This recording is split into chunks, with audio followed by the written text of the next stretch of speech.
Alors, bonjour déjà. Bonjour, bonsoir. Ou bonsoir si vous êtes à table. Donc voilà, cette semaine, une émission un peu spéciale. Hein, Oui, la première édition de Histoire au coin du D20. Ouais. Donc, pour un peu expliquer ce qu'on va faire aujourd'hui dans cette vidéo, moi et mon horrible frère, au cas où vous ne sauriez pas, c'est mon frère.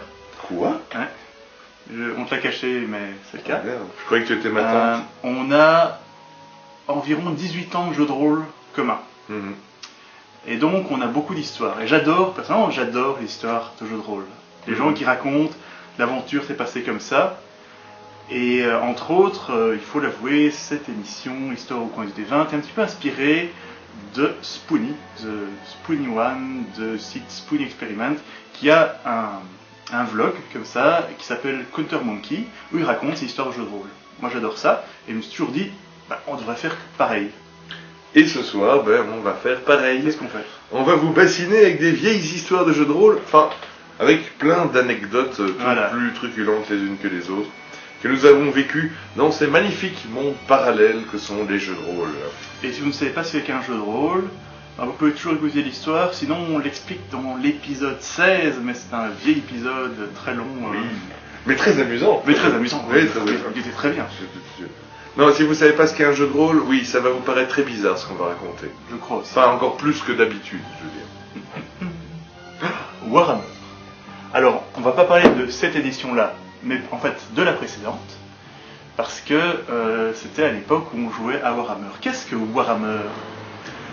Moi, ce que j'aimerais... Qu'est-ce que Warhammer? Donc, c'est un jeu de rôle, c'est un des jeux de rôle les plus connus. Ce que j'ai envie de dire, c'est que quand on compare à Donjons et Dragons, le jeu de rôle le plus connu, dans Donjons et Dragons, c'est épique. On a un héros, on vainc des dragons, on monte de niveau, on est de plus en plus fort, jusqu'à atteindre quasiment, voire même pas quasiment, au-delà des dieux. Enfin, c'est un jeu de rôle très épique où tu es vraiment le grand héros.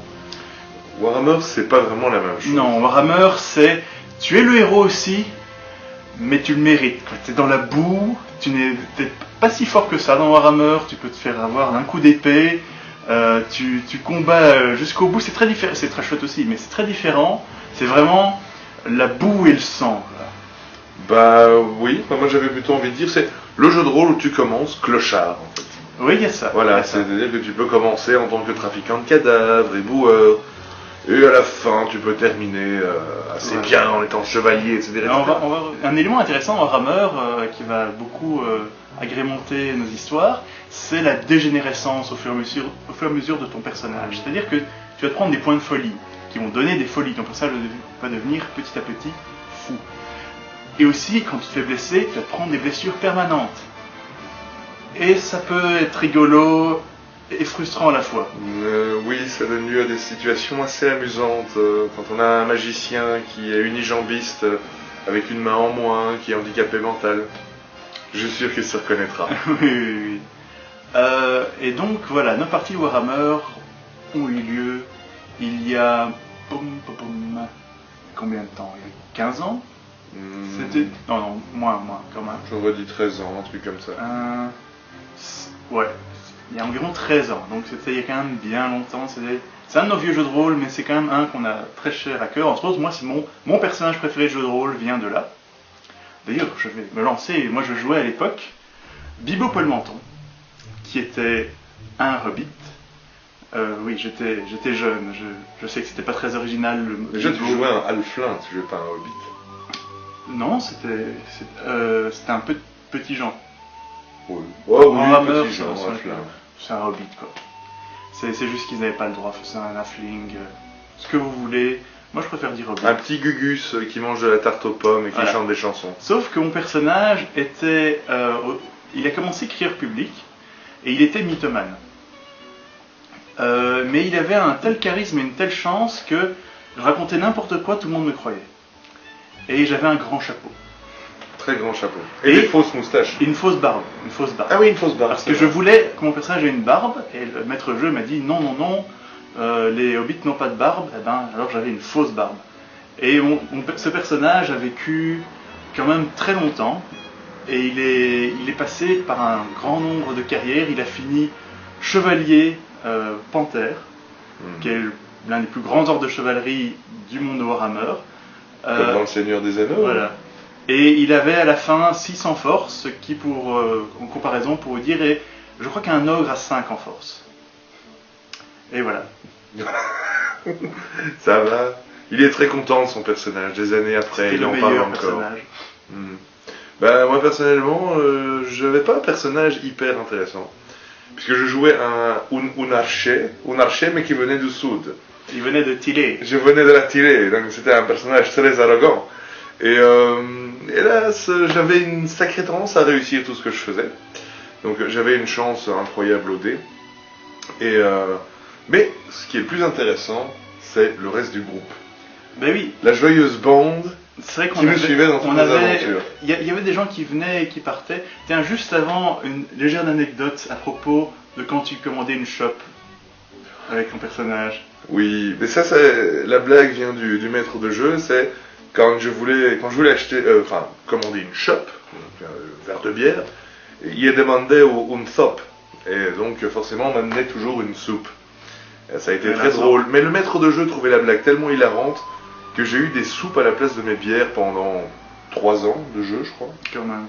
Ouais, c'était comme ça. Mais c'était bien trouvé. Mais voilà, donc dans le reste du groupe, il y avait des gens qui venaient, qui repartaient, mais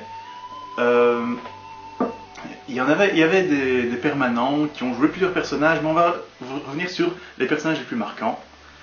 Je propose qu'on commence par le lâche. Le lâche.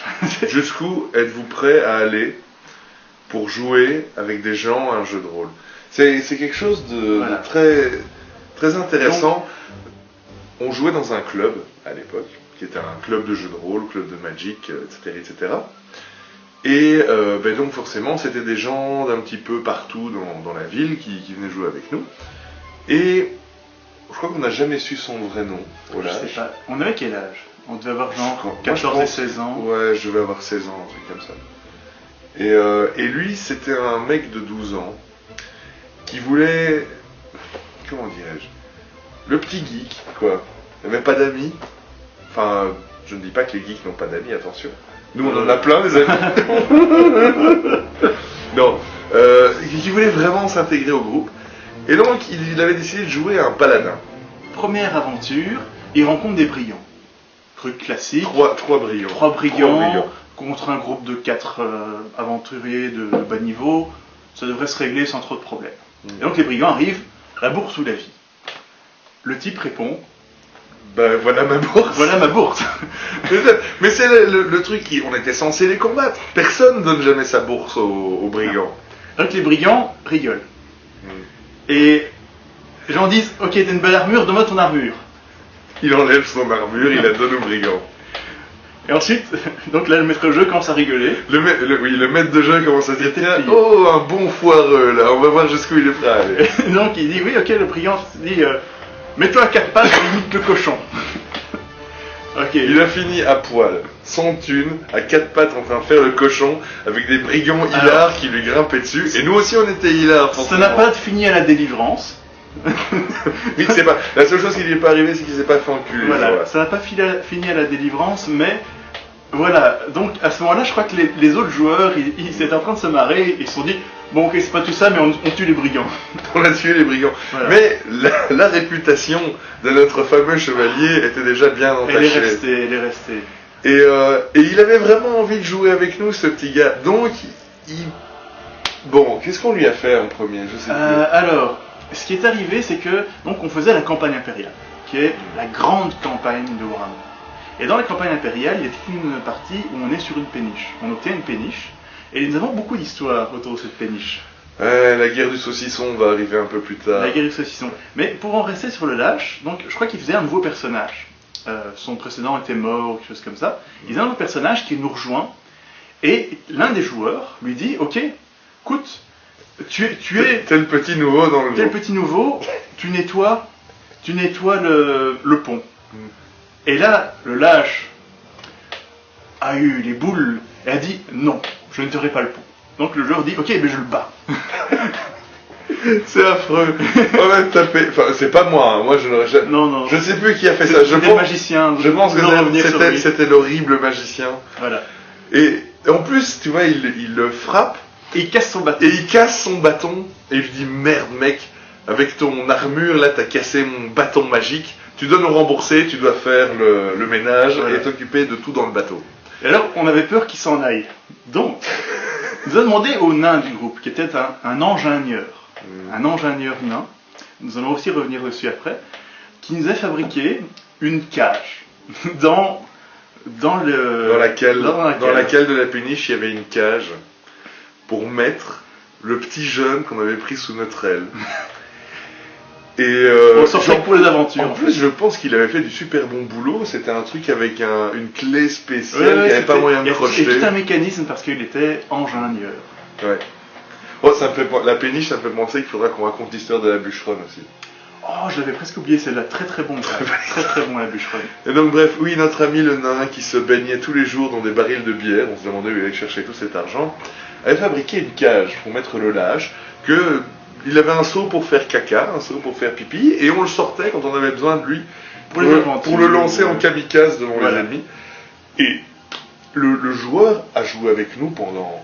quelques années quand même. Je pense 2 ans. Ça s'est un petit peu amélioré après, mais...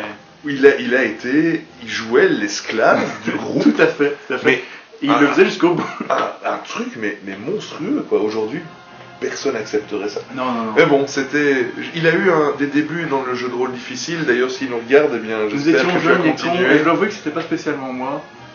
Mais... Non, c'était le mage. C'était mon personnage le baratinait. Je le baratinais tout le temps. Alors, pour revenir sur le nain, dont je me souviens plus... il s'appelait Norgrim. Norgrim le nain, exactement. Norgrim le nain, oui. Eh bien... D'ailleurs, si tu nous regardes, Norgrim... On évite les vrais noms au cas où. Exactement. Pour protéger les innocents. Voilà.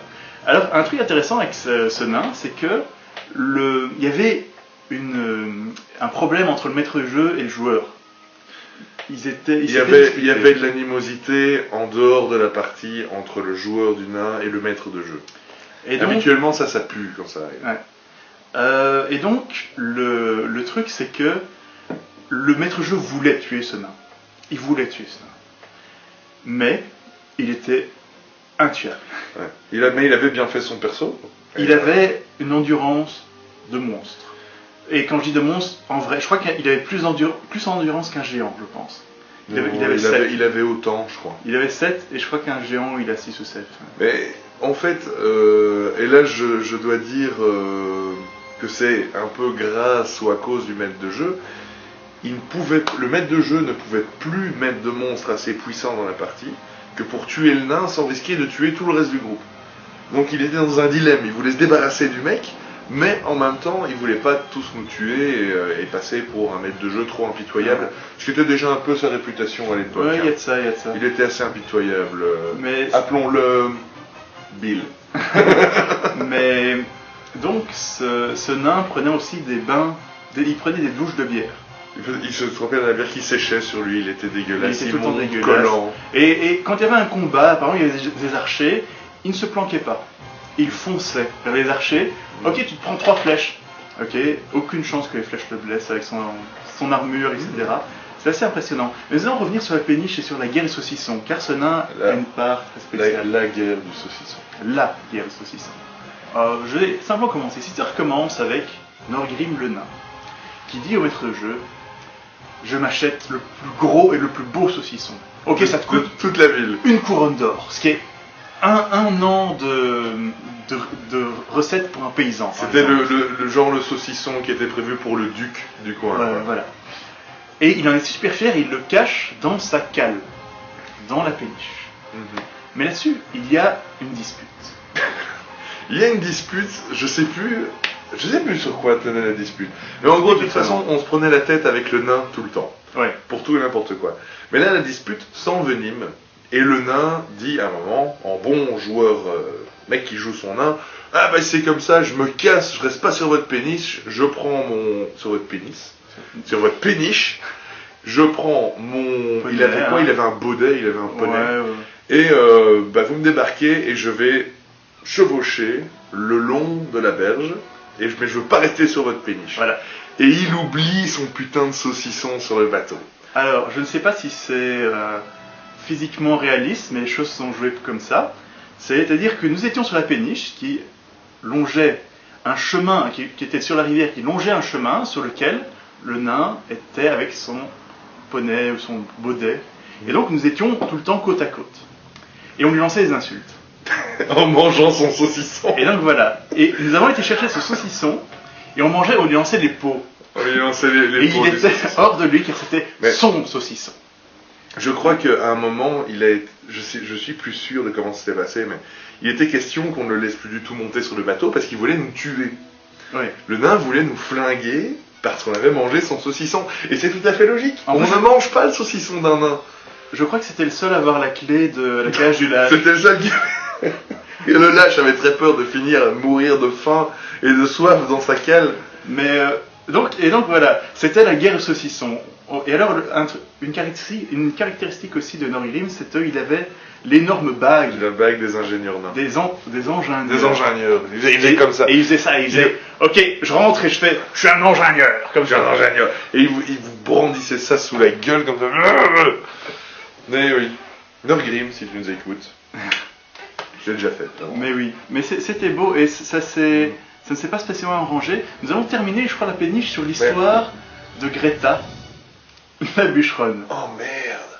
Oh Greta la bûcheronne. Ça j'ai failli me pisser dessus de rire ce jour-là. Greta la bûcheronne. Je raconte. Je t'en prie. Alors, je ne sais plus quel joueur était mort.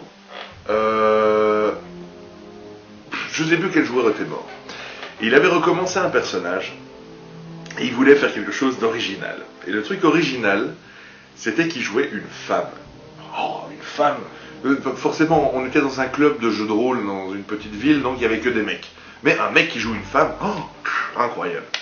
Et donc, il jouait une bûcheronne, donc elle était très forte. Hein, ça s'appelait Greta, hein, déjà. Ouais, 5 en force, 4 en endurance. Voilà, moitié femme, moitié bulldog. Et se trimballant avec une hache, très moche, évidemment. Pas la hache, hein, la bûcheronne. Et donc, il y a directement des luttes d'influence qui se font au sein du groupe.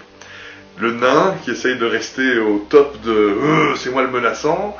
Le mage, il faudrait je ne me souviens plus de son nom. Mais je ne me souviens plus du nom du mage. Ce mage était une crapule finie, il y avait sa présence maléfique qui nous suivait en permanence.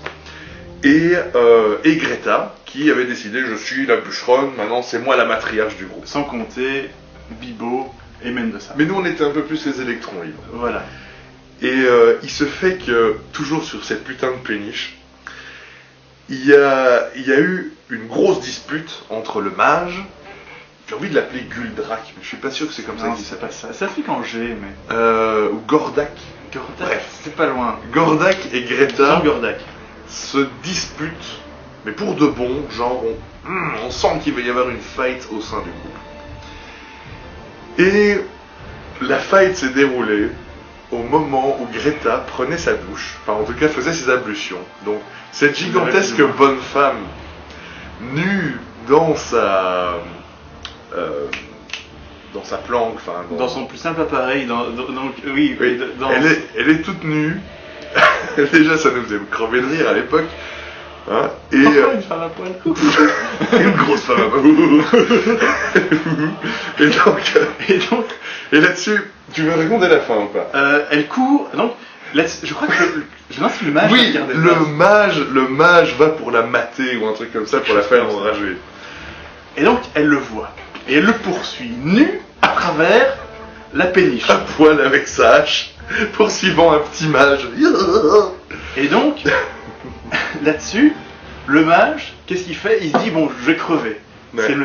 Mais il avait le sort de débilité. Il avait le sort de débilité, qui est, je pense que c'est Goldo qui a dit un jour, le sort de débilité, non, c'est le sort de sommeil et le doigt de mort du pauvre. Ouais. C'est-à-dire que, à partir du moment où tu as un sort, et je te tutoie hein, parce qu'on se connaît un peu, à partir du moment où tu as un sort qui peut totalement paralyser une personne, après tu n'as plus qu'à le tuer, c'est un sort de mort, mais un peu dévié.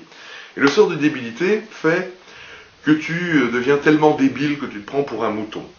Plus ou moins. Et ça c'est... Et donc il lance, il lance son sort, ça marche évidemment, et on se retrouve avec une énorme bûcheronne nue, en train de brouter par terre. En train de baver sur le sol. En train de baver au milieu du... Enfin, j'allais dire gazon, mais non, sur la péniche. Et nous, pendant ce temps-là, on mangeait les pop-corn. Hein. Tout le reste du groupe, regarde ce qui se passe. Et le mage, qui est tellement hilar, qui se dit on va en profiter un peu, et qui lui grimpe dessus, et qui fait du rodéo. Pour finir par lui trancher la gueule. Il lui a tranché la gorge. Il lui a tranché la gorge. Et on n'a plus jamais revu le joueur qui jouait avec Greta. Ah, eh oui. On était cons. On est toujours cons, mais... Voilà. Ce que je voulais... Voilà, en parlant du mage, je voulais arriver sur un point important dans le jeu de rôle. Soyez aimés de votre groupe si vous aimez votre personnage. Parce que sinon, que va-t-il se passer quand il sera mort? Donc, comme je le disais, dans Warhammer, tu prends des folies, des handicaps. Et donc, au bout de quelques années, moi, puis pourquoi le menton, il était bien. Il était bien. Même de ça, enfin mon perso aussi. Mais on jouait. On était assez prudent. On jouait de manière prudente. On essayait, on mettait. En fait, en gros, on laissait le groupe aller vers l'avant. Et donc, voilà ce qui se passe. Nous avions ces deux personnages qui avaient beaucoup dégénéré. Nous avions le mage, truc, je sais plus son nom, qui était en chaise roulante. Il s'était fait briser sa colonne vertébrale. Ce qui est gênant pour un aventurier. Mais il voulait continuer à jouer son personnage. Il lâchait pas son perso. Et donc, l'ingénieur nain lui a fait une chaise roulante perfectionnée, et il continuait à jouer son personnage. Et à côté de ça, nous avions Siegfried. Alors Siegfried, lui, était le vrai paladin, le chevalier sans peur et sans reproche, enfin, dans la mesure du possible dans notre groupe de dégénérés. Mais il s'était chopé, dans Warhammer, on peut se choper des folies, quand on voit des choses qui font trop peur, ou ce genre de choses. Il s'était chopé, je pense, une ou deux folies. Il avait boulimie. Donc voilà, la première c'était boulimie, donc il faut déjà imaginer le chevalier obèse. Il tenait pas en son armure, il a dû s'acheter une nouvelle armure quand il a chopé ça. Parce que... Et en plus il avait attrapé, c'était la lèpre, un truc comme quelque ça. chose comme ça, il était tout couvert de boutons dégueulasses. De cicatrices, leur gueule était passée par là. Donc voilà, c'était les deux personnages les plus emblématiques de notre groupe. Un mage, mais en plus qui était débile mental. Bibo était plus emblématique. Non, mais enfin oui, c'est vrai. Mais le mage s'était pris un coup de hache dans la tête, donc il n'était pas mort, mais sa cervelle avait été irréparable, enfin de manière indéniablement. Il a perdu le point d'intelligence, ce qui est très gênant pour un mage. Et je me souviens que ce mage, qui était l'horrible, l'affreux, qui nous dirigeait pendant un moment, on a été réduit à un personnage coincé dans une chaise roulante, ça c'est bien triste, complètement débile. Mais surtout, un mage qui ne savait plus lancer ses sorts. Donc qu'est-ce qu'on avait fait? On lui avait donné une hache, et on l'envoyait, on le lançait, et il frappait en passant à côté des gens avec sa hache. On le foutait dans une pente, et on l'envoyait, et il survivait encore. Oui, c'est incroyable. Et il survivait. Mais quoi qu'il en soit, à la fin de la campagne impériale, dont je ne vais pas spoiler la fin au cas où pour les gens, pas mal de joueurs sont morts, dont le mage, et Siegfried, le chevalier. Et alors nous aiderions Siegfried. C'était notre grand ami. Mais Siegfried, c'était le mec qui venait t'aider quand t'étais dans la merde. Et donc, ce qui s'est passé, c'est que nous devons faire 2 funérailles. Et l'argent a été bien réparti. Alors, Siegfried a eu droit à un enterrement en grande pompe, avec des pleureuses, une dalle en marbre. Voilà, on a fait sculpter un gisant sur sa tombe de lui avec son épée magique. Chose que je crois qu'on ne verra jamais dans les rôles en général. Vraiment, ça... C'est... On l'a... Pardon. Ah ben non, vas-y. Enterré avec son épée magique. On l'a enterré avec son épée magique. Dans la plupart des groupes de jeux de rôle, quand il y en a un qui meurt, on récupère un matos. On n'a rien pris sur lui, sauf peut-être son or. Oui, c'est vrai. Mais on l'a enterré avec son épée magique, qui était une super épée qui passait au travers des armures. Ouais. On l'a enterré dans son armure, sa grosse armure, on a dû faire un gros trou. On a dû faire un cercueil énorme. Et avec des pleureuses, je me sens j'ai des pleureuses. On va faire un truc. Le mage. Le mage. On a creusé un trou. On a planté une croix de pape. On l'a dépouillé. Ciao. Son livre de sorts s'est retrouvé au bricot du coin. La seule chose qu'on n'a pas récupérée, c'est ses dents et ses cheveux, je crois. Et encore. Il s'est retrouvé sous une croix en bois où je crois qu'on l'avait fait nous-mêmes. Ouais, non, bah, on voulait pas dépenser une thune. Et je crois que de nouveau, on n'a plus jamais revu ce joueur. Parce qu'il était. Il est revenu après. Mais c'était plus ou moins la fin de Warhammer. Ouais. On était vraiment au bout. Moi, Bibo avait passé toutes les étapes de la folie. Parce qu'en fait, je le jouais, même si j'avais pas de folie, je le jouais un petit peu fou. Et il était mythomane, comme je dis. Et en effet, Tom c'était passé par deux personnages. Et moi, à un moment, j'en avais eu marre de Mendoza. Mais oui, je me souviens maintenant. C'était parce que au début, c'est rigolo de jouer un personnage qui parle comme ça. C'est très amusant parce que tu peux un peu faire du roleplay qui est... Après 3 ans de jouer le même personnage tout est samedi après-midi, bah tu fais que parler comme ça et ça commence à devenir un petit peu emmerdant. Hein. Donc j'avais demandé au maître de jeu si je pouvais dépenser des points d'XP pour virer mon accent et cette espèce de sadique m'a dit non. À tel point qu'à un moment je lui dis je vais faire un autre personnage qui s'appelait Duncan. Et il n'y a pas une histoire. T'as baisé avec... J'ai baisé quoi? T'as baisé avec... Donc à un moment le nain, le joueur n'est pas venu à une partie et le maître de jeu a tué son nain pendant qu'il n'était pas là. Et il a joué une femme. Et vous avez fait un beau couple. Oh mon Dieu. Et toi tu matais. Et moi je matais. Oh, avec un chandelier. On avait fait le dessin. On avait fait le dessin. On peut pas être... J'aimerais bien retrouver les dessins. Je vais essayer de les retrouver et on va les poster. Si c'est faisable. Ouais. Ben là-dessus, voilà, je crois qu'on a un peu fait le tour des... Et je suis sûr que si on creuse un petit peu, on peut en trouver d'autres, des anecdotes de Warhammer, ouais. On a eu pas mal, et on a quand même joué pendant un certain temps. Mais je crois qu'on va s'arrêter là, je crois que vous nous regardez déjà depuis un certain temps, là. Effectivement. Mais on a des tonnes d'histoires. On a encore des histoires dans notre sac à malice. Et pas que sur Warhammer, sur un peu de tout, quoi. Et je crois qu'on va revenir là-dessus parce que... Envoyez-nous vos feedbacks et si vous en voulez plus, il y en a encore plein d'où ça vient. Ouais, dites-nous ce que vous avez pensé des histoires, ce qui vous a fait rire, si vous trouvez ça chiant, dites-le nous. Et je vous dis à la prochaine. Bye bye bye bye.